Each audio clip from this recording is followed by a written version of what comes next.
every time, Republicans, every single time you get so close to connecting the dots on why black people do not vote Republican, and then you turn into the Principal Skinner meme at the last second going, are we the problem? No, it must be black people who are the problem. So this video is going to be a little bit frustrating to make, and not for the reasons you might think, because, you know, I saw the title, assumed it was going to be like, oh, this is going to be a shit show. The frustrating part from this video is this guy, he comes so close. And I see this with a lot of people on the right, where some of them get so close to connecting the dots, and then right at that last little logical leap they have to make, it involves introspection and self-criticism, and then they shut down. Or maybe this guy did connect the dots, and maybe Prager won't allow him to make that last logical leap because they're hyper-partisan and, you know, they don't want to do anything that could possibly upset their base. Because remember, media... Because remember, a lot of media and a lot of, like, that try to appeal to a base is going to reflect what they will and will not tolerate. And the right doesn't like introspection. I have seen countless right-wing personalities that are prominent always say, the way we grow the right is by criticizing the left. And I'm like, that only gets you so far. I'm like, no, you should be looking why certain demographics are not interested in you. And ask yourself why. And if you want that demographic, ask, does it align with our values? Because we saw the right didn't care about the alphabet. They didn't care about that at all. As soon as Trump came along, they threw out the traditional values and all that stuff. They threw that out the window as soon as Trump came along. That's why now you see in mainstream right-wing media, you see a lot of the alphabet shit promoted. Fox News, they're using the pronouns. They brought on Caitlyn Jenner. They're doing all this because they understand the base will now tolerate this view. So I think there's politicians, maybe this guy knows where the last logical leap is, and he can't say it because PragerU's base will not tolerate that criticism of the right. That could be the case too. I'm not sure, but let me show you where this last leap. I want to show you what he gets right and what he gets wrong. How do you explain this? Most people agitating for radical social change on behalf of people of color are not themselves people of color. They're overwhelmingly woke white leftists. They use the genuine plight of poor minorities as a wedge, a lever by which to change the basic character of American society, a change that most people of color do not want. Yes, because a lot of these white leftists, a lot of them aren't actual leftists. They're neoliberals. Neoliberals. The reason I separate them is because I'm friends with, like, actual progressive socialists, and I can tell the difference. I know what they think versus what neolibs think. Neolibs have no core identity. They listen to whatever they think will make them popular, and they adopt that view. And then, to make themselves more popular, they one-up each other. This is why you see a lot of people, like, for example, like I said, I'll stick with what I know. A lot of black people advocated for certain policies that then neoliberals showed up and took them somewhere way different. Because they were all just trying to one-up each other. So they can all look at each other and go, you're so progressive. Both anecdotal evidence and hard data bear this out. A good example is the woke left's obsession with politically correct speech. Ostensibly, this is all in the service of protecting the tender feelings of long-suffering minorities. Yeah, this is true. In these communities, yeah, political correctness is not liked, at least where I know, which is black and Hispanic communities.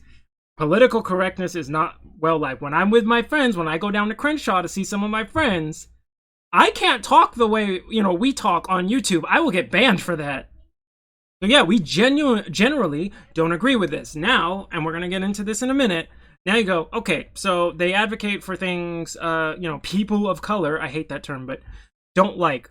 Why do they overwhelmingly vote Democrat? Right? This is the question we have to ask. So we'll get to that in a second. However, according to the best publicly available data, most minority groups dislike PC culture more than whites do. 88% of Native Americans, 87% of Hispanics, 82% of Asian Americans, and 75% of blacks, versus 79% of whites, call political correctness a problem. I really want to see, because this is a Business Insider. This data is from Business Insider. I was interesting. Native Americans are the highest, really? According to multiple studies, only young, white, college-educated, liberal, and leftist women strongly support speech restrictions. Yes, because remember what I've said consistently on this channel. I've always pointed out shit libs or neolibs, overwhelmingly white women, all just trying to one-up each other. That, and also naturally, women are more conscientious of other people's feelings and don't want to hurt people's feelings. So a lot of them are just trying to one-up each other. They don't actually think. They're just trying to one-up each other. That's why I say they have no core identity. They're just like a blob that morphs to whatever they think is popular, and they try to just fit that mold. This is why I said in the Eric Adams video, I was like, yo, most of these people who are grooming kids aren't doing this because they necessarily want to, get intimate with their kids. They're in there. There are definitely a chunk of them that are. But a lot of them, white women, all just trying to one-up each other. Remember when I said, when they're all trying to one-up each other, I said, just wait, you're going to see a white woman in how long before a white woman says, I have a trans 1-year-old? 2 days after I made that video, that story came up. They're really predictable. It was the same thing with, like I said, black people wanting police reform. A lot of white liberals took that all the way to just abolish the police. And I was like, we didn't ask for that. Right? All in the name of just going, oh, you're so progressive. A Pew poll about the use of the term Latinx, an attempt to remove gender from Latino and Latina, makes this point. Only a quarter of all Hispanics and 38% of Hispanic college graduates have even heard of the term. What's more, only 3% ever opt to use it. Many find it ridiculous. Yeah, remember I said I grew up on the border of a black and Hispanic community? I was like on the line where it's separated. Hispanics do not like that. It's basically cultural imperialism. Because not only are they imposing their views upon another culture, which, is already insulting itself, but they didn't even do it in a way that it fits into the grammatical rules of their own language. Right? Because I speak a gendered language. Right? And imagine trying to speak Japanese by taking out the gendered terms and replacing them with X's or some other stupid shit and being like, X is not even a sound in this language. Yeah, you have to change it. And they just go, no, we're just doing that. Right? The language would fundamentally not make sense. Just like X in Spanish doesn't make any sense.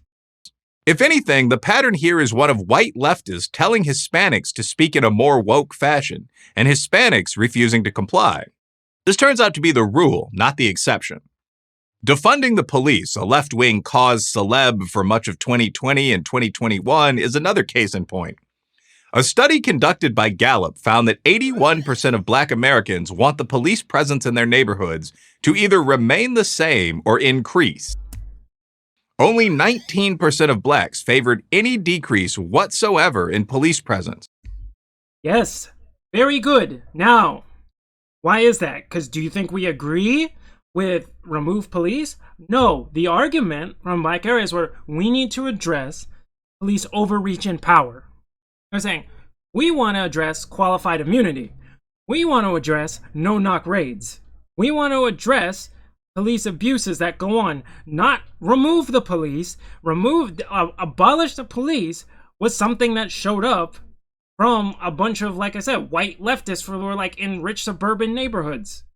Because the right likes to quote this stat in a vacuum. They don't ask why. Because like I've said on this channel, the way you trip up the conservatives ask why, and the way you trip up the liberals ask how. Because that you can tell if they're serious about, what they're talking about, or if they're just talking shit. But I think a big problem from that came from defund the police, which I said was a really, really stupid name.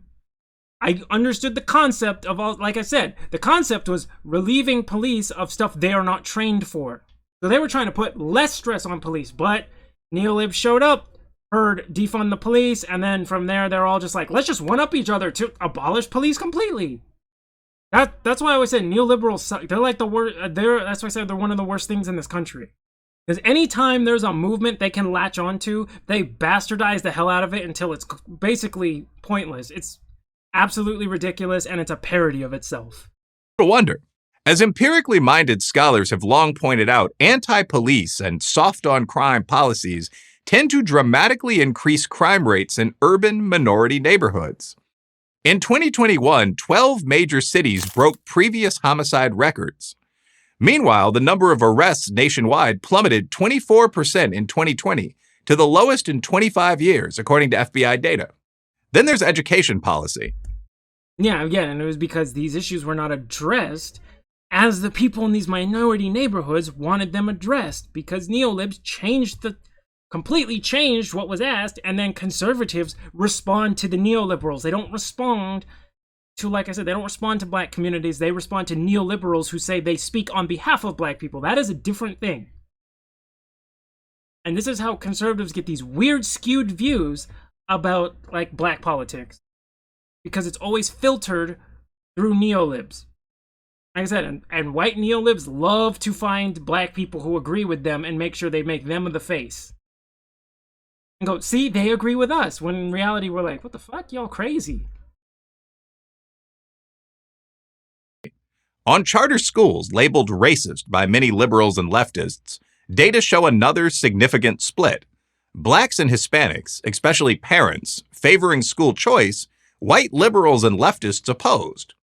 According to recent data from Democrats for Education Reform, 58% of black Democrats and 52% of Hispanic Democrats have a positive opinion of charter schools. Actually, I'm going to point this out because I got sent to a charter school. That was a good decision as opposed to sending me to the inner city schools where I was getting in trouble. Generally speaking, I'm a libertarian, so I'm already for school choice. I think there needs to be a combination of both, because there are drawbacks to school choice, such as overcrowding of specific schools. So it's sort of a combination of both. But ideally, over time, I would like all school privatized, basically. The high schools right now, complete waste of time. They do not teach you skills. They don't teach you skills you need.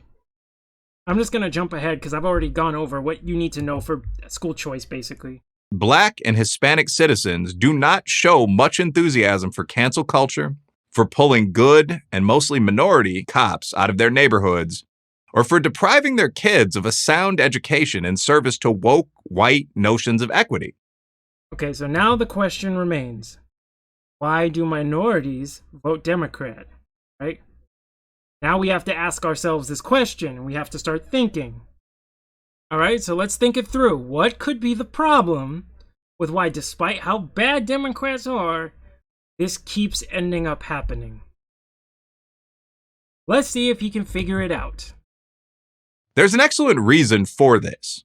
The people who suffer from these radical policies are people of color, and most people of color know it. The obvious question that usually arises when someone makes these points is, okay, so we know it. Okay, good. So you're getting there, right? We know Democrats are bad. So why aren't they going Republican? Okay, let's see if you can figure it out. So why do 90% or so of Black Americans vote for the party that supports all these destructive policies? The answer is as simple as the query. Blacks are constantly told that the only serious alternative to the left is a racist party that wants to put them back in chains. Oh my God, Republicans, why are you... This is back to the argument of, well, black people are just stupid, or they don't research, because that's essentially what this boils down to. Every time, Republicans, every single time, you get so close to connecting the dots on why black people do not vote Republican, and then you turn into the Principal Skinner meme at the last second going, are we the problem? No, it must be black people who are the problem. Because look what you've done so far. You pointed out how Democrats are bad for black people, but then immediately offer no solutions. You don't go, but Republicans are offering. But see, you didn't do that. You just said the left is bad. You have to offer something. You can't just go, you don't have any other choice, do you? Because guess what? That could be don't vote or vote third party. But we know the problem. The Republican base is not prepared for a politician on the right that offers things to black people. We saw this with Trump. Trump doubled his black support, only offering something with the Platinum Plan. That's actually, a lot of people are like, well, it's just 9% to 18%. That's actually huge politically, because you got to move slowly over time. But he lost white voters for that. It did make some white Republicans angry. So then that causes certain other politicians who may want that vote to now back off of it because they're afraid of what their core base thinks. This is why I said the right doesn't care about the alphabet or traditional family anymore. That's gone. That ship sailed when Trump brought in a lot of the alphabet stuff. Eventually, the right just stopped caring. So now, Republicans will openly target that demographic. But when it comes to black people, the base is not ready for that demographic yet. And that shows a problem in thinking when it comes to, like I said, these, like in middle America, white Republicans. That's the issue.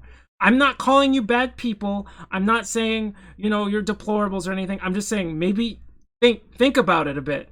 Don't come to the conclusion that black people are just brainwashed and stupid.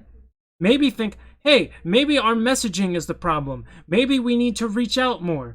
Trump did it, and that changed some things. Maybe we need to chill a little bit. To quote Joe Biden when he was vice president, this pitch has been very successful. In short, it works. If it ever stops working, as I'm hardly the first to note, U.S. politics would change overnight. It is not important to you to earn the black vote. Stop pretending. Maybe you know, and PragerU will not allow you to say the final answer, because I don't know what you think. I already know where PragerU stands on like everything. But if you want this change, you have to start offering things to black people. You don't do that. This is not hard to understand. You can't just say, Democrats are so bad, nigga, you ain't got nowhere else to go. You can't do that. So, again, if I have those middle American white conservatives listening, think about this. You want this demographic change. You really want it. You want this black vote so you be untouchable. You have to be open to listening to pro-black policy. You can't just immediately shun them, say they're racist, say pick yourself up by the bootstraps. You got to start thinking. While we wait and see if this will ever happen, one practical piece of advice remains relevant. If you want to know what individual members of any particular group happen to think, ask them, not those who claim to speak and act in their best interest. No self-awareness. No self-awareness at all. What kind of policies should we reach out to reach and get the black vote, Tatum? What kind of policies should we reach out to get the black vote? Candace, do you see the problem? Who do you think we should ask? Oh, let's ask ABL. Oh, I know. We'll go to Jason Whitlock. Oh, I know. How about Jesse Lee Peterson? You see the problem here? You both do this. Left and right both do this. They don't understand what the general group thinks because they only listen to those who will tell them what they want to hear. The left does this all the time. The difference is the left is better at it than you. Like I say, it is so seldom on a mainstream right-wing platform you will see people like King Randall or Maj Touré. You're not going to see them there very often. The only time they do is if it's something that's not, like I said, policy-wise relating to the benefit of black people. Then you'll never see them on any of these mainstream channels. So this is just a no self-awareness moment on the right. I'm trying to help you again. Introspection. It's important in politics.